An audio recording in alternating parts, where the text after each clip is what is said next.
और खबर यह है कि यूएस में तेल और गैस के प्रोडक्शन से जुड़ी हुई जानकारी आ रही है, जहां अमेरिका के एनर्जी सेक्रेटरी क्रिस राइट का बयान सामने आ गया है। यूएस में उच्चतम स्तर पर है तेल और गैस का प्रोडक्शन, ये क्रिस राइट का कहना है। उनका कहना है, अमेरिका के एनर्जी सेक्रेटरी हैं जो ये कह रहे हैं कि यूएस में उच्चतम स्तर पर तेल गैस का प्रोडक्शन है और यूएस दुनिया का सबसे बड़ा तेल और गैस का प्रोड्यूसर बन गया है। लेकिन सच ये है, वो कुछ भी बयान दे दें, सच ये है कि अमेरिका पूरी तरीके से कोशिश कर रहा है कि मिडिल ईस्ट में लगी हुई जंग की आग में किसी तरीके से वो जो दाम है उसे फिक्स करवा पाए, जो कि अब लगातार घटते बढ़ते जा रहे हैं। वह ईरान के सिक्योरिटी काउंसिल के सचिव का बयान भी सामने आया है। परमाणु हथियारों के मुद्दे पर मोहसिन रेजाई का बयान आया है कि ट्रंप के फैसलों से लोगों में परमाणु हथियार हासिल करने की इच्छा और ज्यादा बढ़ गई है। यह रेजाई की तरफ से बयान आया है। उनका कहना है कि डोनाल्ड ट्रंप जिस तरीके से बयान दे रहे हैं, भड़काऊ बयान दे रहे हैं, उसके बाद अब इस फैसले से लोगों में परमाणु हथियार हासिल करने की इच्छा और प्रबल हुई है। परमाणु सुरक्षा बनाने के बजाय ट्रंप ने परमाणु असुरक्षा पैदा कर दी है। तो ये बड़ा बयान मोहसिन रेजाई का सामने आया है, जो ये कह रहे हैं कि डोनाल्ड ट्रंप के नकारात्मक बयानों की वजह से अब लोगों की इच्छाएं तीव्र हो गई हैं कि किसी तरीके से ईरान परमाणु हथियार हासिल कर ले, जबकि करना यह था डोनाल्ड ट्रंप को कि परमाणु सुरक्षा बनाते, लेकिन ट्रंप ने परमाणु असुरक्षा की भावना को पैदा कर दिया है, प्रबल कर दिया है। दूसरी तरफ एनर्जी क्राइसिस को लेकर के अमेरिका की तरफ से बयान आ रहे हैं कि अमेरिका सबसे नंबर 1 स्थिति में है। इसी अमेरिका के उपराष्ट्रपति जेडी वेंस कल तक ये दावा कर रहे थे कि हमारी जो अब प्राथमिकताएं हैं वो चेंज हो चुकी हैं, बदल चुकी हैं। हमारी प्राथमिकता ये है कि हम हॉर्मुज से जहाजों को गुजरने दें और जो प्राइस है उन्हें किसी तरीके से रेगुलेट कर सके। अब हालांकि अमेरिका अपने आप को पावरफुल दिखाने के लिए बयानबाजी जरूर करता है, लेकिन दुनिया सच जान रही है।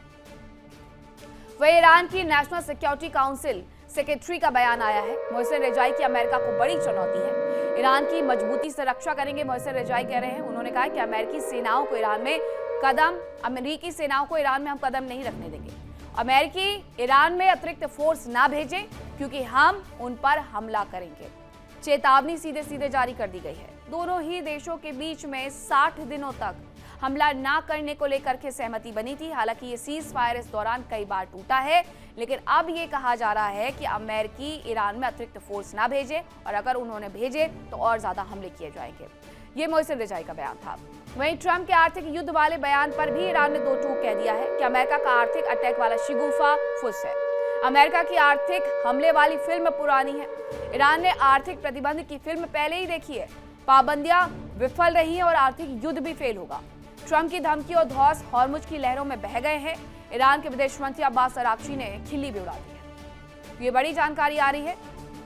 ईरान के विदेश मंत्री अब्बास अराक्ची सीधे सीधे ये कह रहे हैं कि जो ईरान को ये अमेरिका की तरफ से धमकियां आ रही हैं कि पाबंदियां और बढ़ा दी जाएंगी, हमें उससे कोई फर्क नहीं पड़ता, क्योंकि हम पिछले कई सालों से, कई दशकों से इन पाबंदियों को झेलते आ रहे हैं। एक और पाबंदी हमारा कुछ नहीं बिगाड़ सकती है। सीधे तौर पर उन्होंने इसका मजाक उड़ा दिया है। ईरान के हर नेता का यही बयान आ रहा है कि अमेरिका की तरफ से लगाए जाने वाले नए सैंक्शन से उन्हें कोई फर्क नहीं पड़ता, क्योंकि एक लंबे वक्त से वो सैंक्शन का शिकार है।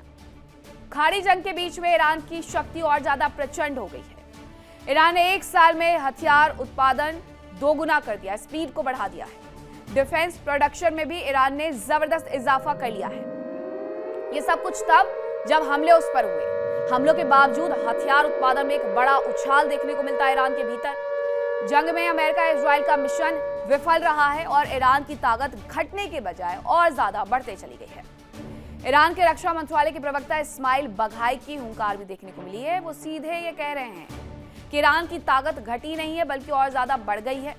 जंग में अमेरिका इजराइल का मिशन पूरी तरीके से फेल साबित हो गया है। हमलों के बावजूद हमने हथियार उत्पादन में एक बड़ा उछाल हासिल कर लिया है और ईरान ने, सच यही है कि ईरान ने 1 साल में हथियार उत्पादन अपना 2 गुना किया है और डिफेंस प्रोडक्शन में भी ईरान ने जबरदस्त इजाफा कर लिया है। इसी वजह से वो अभी भी जंग में टिके हुए नजर आते हैं।